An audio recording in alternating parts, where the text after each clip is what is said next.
ফ্রান্সে জীবিকার তাগিদে প্রতিদিন কঠোর পরিশ্রমে ব্যস্ত থাকা বাংলাদেশি প্রবাসীদের জন্য অবসর কাটানোর সুযোগ খুবই সীমিত।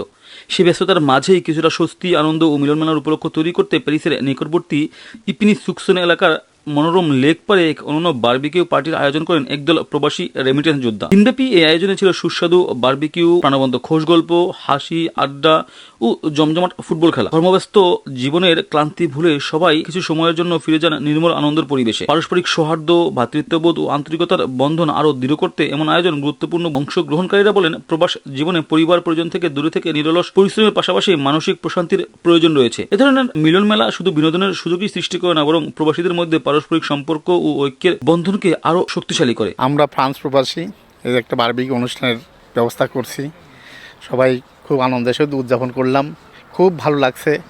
আমরা আশা করি এর পরবর্তীতে আবার এর ধরনের অনুষ্ঠান হবে এবং সবাই একত্রিত হবে। আমরা বাংলাদেশের বিভিন্ন জেলার লোকজন একসাথে আমরা এইখানে থাকি, সবাই এই কমিউনিটি থেকে আমরা এই আজকে বারবিকিউ পার্টি করলাম, সবাই বিকালে ফাঁকে একটু আনন্দ ফুর্তি মজা করলাম। আমরা ফ্রান্স প্রবাসী, এখানে আমাদের এখন ভ্যাকেন্স চলতেছে, ছুটি।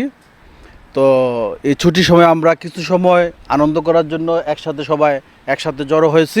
দিনের শেষ প্রহরে মনোমুগ্ধকর পরিবেশে স্মৃতিবন্দী করা হয় নানা মুহূর্ত। হাসি আনন্দে ভরপুর এই আয়োজন সবার মনে রেখে যায় এক সুন্দর বিকেলের স্মৃতি। ভবিষ্যতেও এমন মিলনমেলার ধারাবাহিকতা বজায় রাখার প্রত্যাশা ব্যক্ত করেন উপস্থিত প্রবাসীরা। ফ্রান্সের ইপিনি সুকসন থেকে এমনি দুলাল মিয়া, ল্যাতিন বাংলা।